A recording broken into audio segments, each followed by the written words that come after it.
Good evening, campers, dreamers, and babysitters, and welcome back. They did drop a Quiet Place Day 1 trailer today, and being a big fan of the original and somewhere in the middle on the second one, I definitely had to check this one out and see what they were going to do, this being Day 1, seeing how they were going to fit all these events into everything that we've seen thus far. Now, looking back on it, we did get a little taste in A Quiet Place Part 2 of what these Day 1 events did look like, but it was in a much different setting, I think. And honestly, not being the biggest fan of A Quiet Place Part 2, I gotta say that opening scene where we get to see John Krasinski and family with all these events that do unfold was my favorite part. It's about 12 minutes, and honestly, it's a nonstop thrill ride.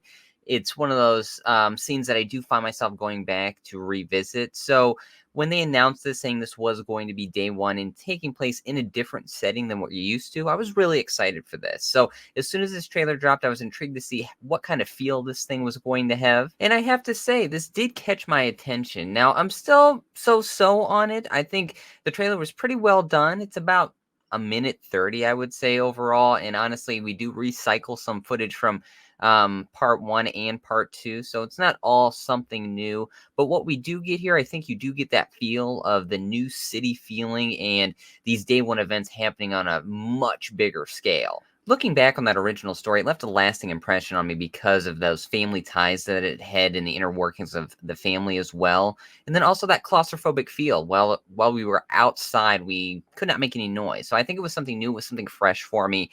And then looking at this one, it is a different vibe since we are going into the city. I want to see what they're going to work with here. You see a lot of hustle and bustle at the very beginning here with Lupita Nyong'o's character. And honestly, what I'm most excited for in Day 1 here is the performances. We have Djimon, Hounsou, Lupita Nyong'o, and of course Alex Wolff, who didn't appear in the trailer, but those are some heavy hitters in terms of acting ability. And Alex Wolff did come out and say this does feel more of a drama, which I'm excited for because looking at that first film, there was a lot of drama intertwined into this monster movie. And I think that's what made that stand out.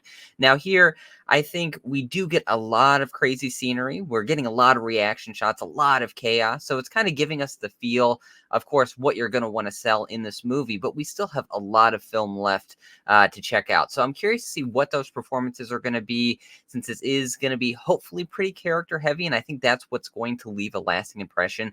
But I got to say, for the trailer here, we're not really going to get into those character moments, obviously. So what we did get here, it's nothing necessarily overly unique. I think we see this in a lot of these monster movies as the selling point of a lot of chaos. You have the fire raining from the sky, cars flipping all over.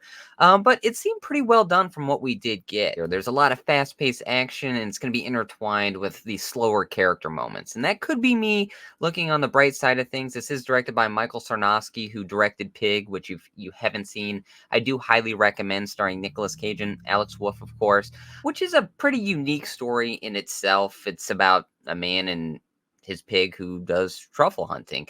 And, just from that little synopsis there doesn't do it justice. They really tie in that connective tissue in those heartfelt moments. So I think maybe that's what we could be getting here, especially with Sarnowski behind the lens. One of the most unique scenes in here is the very end where we get our monsters dropping through a glass ceiling, which for me was really well done. I haven't really seen anything like that. So I think we are going to get these intricate, unique, actiony moments. We just didn't get them necessarily a lot in this trailer, but I think it gets the audience excited. I think, people are going to be talking about this one. Of course, we do have to wait till June, so we're probably going to get a handful more of trailers to come. So this one did give us a little taste of what Day 1's going to look like. It definitely piqued my interest, so I'm excited. I can't wait to see what these other characters are going to be doing and how they're all going to intertwine. I think we're going to get some strong performances, and I think we're going to get some unique action in this one. So overall, I think the trailer is somewhere in the middle for me, piqued my interest. It's something where we didn't get anything overly unique, but what we did get, I think Sarnowski did make it count. So stick right here with us as we're going to be covering all A Quiet Place coverage up until its release. And of course, Day 1, we will be there in the theater to check it out. But stick around here on the channel. We got a lot of great stuff. Dylan did check out Argyle, so that review's up. I was able to check out Dario Argento Panico, which is a documentary on Shudder right now. And of course, we have the Merkins interview up as well. So if you haven't checked us out before, peruse the channel. And if you see something you like, hit subscribe. But until next time, I'm Luke Janesco, and stay scared.